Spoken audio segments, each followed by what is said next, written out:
بسم اللہ الرحمن الرحیم۔ السلام علیکم دوستو۔ حضور نبی کریم علیہ الصلوۃ والسلام کا سفر شام اور بحیرہ رحب سے ملاقات۔ سیدنا رسول کریم صلی اللہ تعالی علیہ وسلم کے دادا جناب عبد المطلب آپ صلی اللہ تعالی علیہ وسلم سے بہت زیادہ محبت کرتے تھے۔ بیت اللہ کی اس مسند پر جس پر جناب عبد المطلب کے سوا کوئی اور نہ بیٹھ سکتا تھا، اگرچہ وہ ان کا کتنا ہی عزیز کیوں نہ ہو، مگر حضور صلی اللہ تعالی علیہ وسلم کو اس پر بیٹھنے سے منع نہ کیا کرتے تھے، بلکہ بعض اوقات آپ صلی اللہ تعالی علیہ وسلم کو اپنے کندھوں پر بٹھا کر خانہ کعبہ کا طواف کیا کرتے تھے، اور آپ صلی اللہ تعالی علیہ وسلم کا خاص خیال رکھا کرتے تھے۔ جب حضرت عبد المطلب کے وصال کا وقت قریب آیا تو ان کو حضور صلی اللہ تعالی علیہ وسلم کی فکر دامن گیر ہوئی۔ ایک روز انہوں نے اپنے بیٹے حضرت ابو طالب کو اپنے پاس بلایا اور فرمایا، اے میرے بیٹے، تم اچھی طرح جانتے ہو کہ مجھے محمد صلی اللہ تعالی علیہ وسلم سے بہت محبت ہے۔ میں نے ان کی پرورش بڑے پیار سے کی ہے۔ اب میں دیکھنا چاہتا ہوں کہ تم میرے حقوق کی حفاظت کس محبت سے کرتے ہو اور محمد صلی اللہ تعالی علیہ وسلم کا کس طرح خیال رکھتے ہو۔ یہ سن کر حضرت ابو طالب نے حضرت عبد المطلب سے کہا، اے میرے عزیز والد، یہ بات مجھے اچھی طرح معلوم ہے۔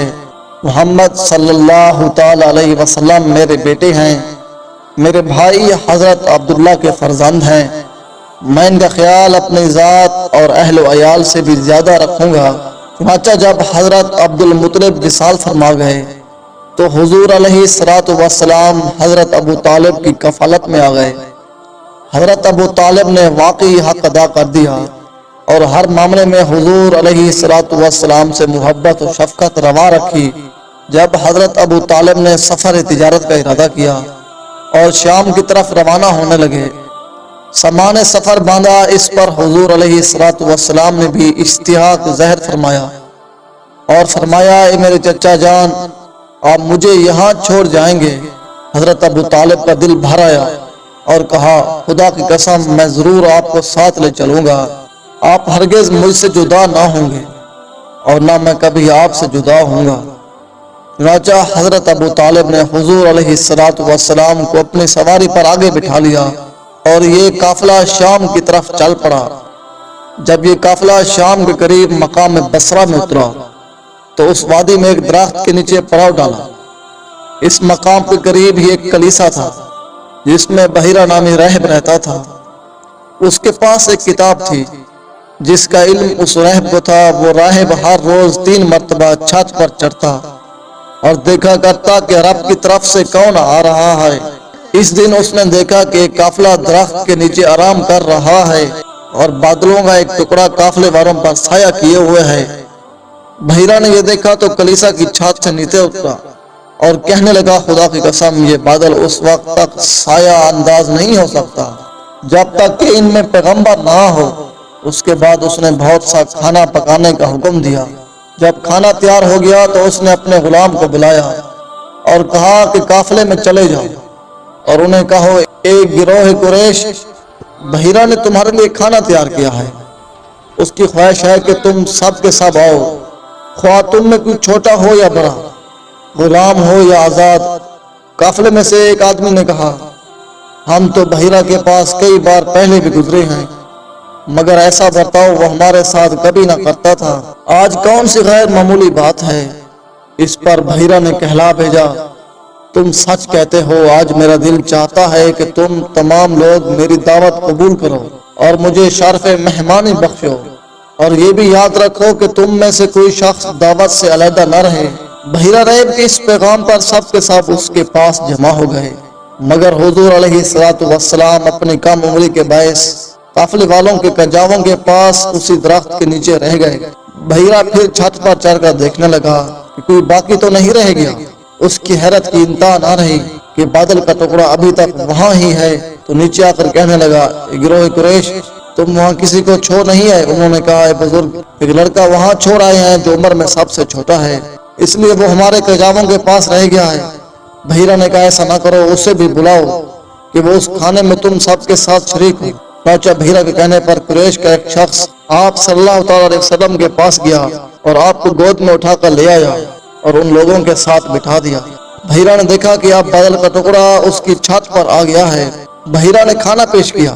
جب قافلے والے کھانے سے فارغ ہوئے تو بحیرہ کہنے لگا، اے لڑکے، لات و عزا کی قسم دے کر میں تجھ سے کہتا ہوں، جو بات میں تجھ سے پوچھوں گا بتاتے جانا۔ بحیرہ نے اس لیے ایسا آپ سے کہا کہ اس نے آپ کی قوم کو ان دونوں کی قسمیں کھاتے سنا تھا۔ بحیرہ کے اس سوال پر پیارے نبی صلی اللہ علیہ وسلم نے فرمایا، لات و عزا کی قسم دے کر مجھ سے کوئی بات نہ پوچھ، خدا کی قسم مجھے ان دونوں سے جتنا بغض ہے اور کسی چیز سے کبھی نہیں رہا۔ اس پر بحیرہ نے آپ علیہ السلام سے کہا، آپ مجھے وہ بتائیے جو میں آپ سے پوچھتا جاؤں۔ آپ علیہ السلام نے فرمایا، جو تمہیں مناسب معلوم ہے مجھ سے دریافت کرو۔ چنانچہ بحیرہ نے آپ علیہ السلام سے چند سوالات کیے۔ حضور علیہ السلام نے جواب دیا۔ پھر بحیرہ نے آپ کی پشت مبارک دیکھی تو ان شانوں کے درمیان مہر نبوت موجود تھی۔ جب بحیرہ ان باتوں سے فارغ ہوا تو کہنے لگا، یہ بچہ محمد کس کا بیٹا ہے؟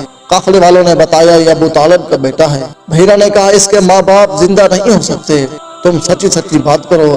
ابو طالب نے بتایا، یہ بچہ میرے بھائی جناب عبداللہ کا بیٹا ہے، یتیم ہے اور میں ہی اس کی پرورش کرتا ہوں۔ بحیرہ نے سن کر کہا، اب تم نے سچ بات کی ہے، اور بالیدہ ہو کر میری بھی ایک بات غور سے سن لو۔ یاد رکھو، یہ بچہ اللہ کا آخری نبی ہے، ان کے کندھوں میں مہر نبوت ہے، یہ وہی فرزند ہے، اس کی تعریف و توصیف توریت، زبور اور انجیل میں آئی ہے۔ تمہیں وصیت کرتا ہوں کہ یہود و نصارہ سے ان کی خوب حفاظت کرو، تم ان کا اچھا خیال رکھنا۔ بحیرہ نے حضور علیہ السلام کی مہر نبوت پر بوسہ دیا اور آپ علیہ السلام پر ایمان لایا۔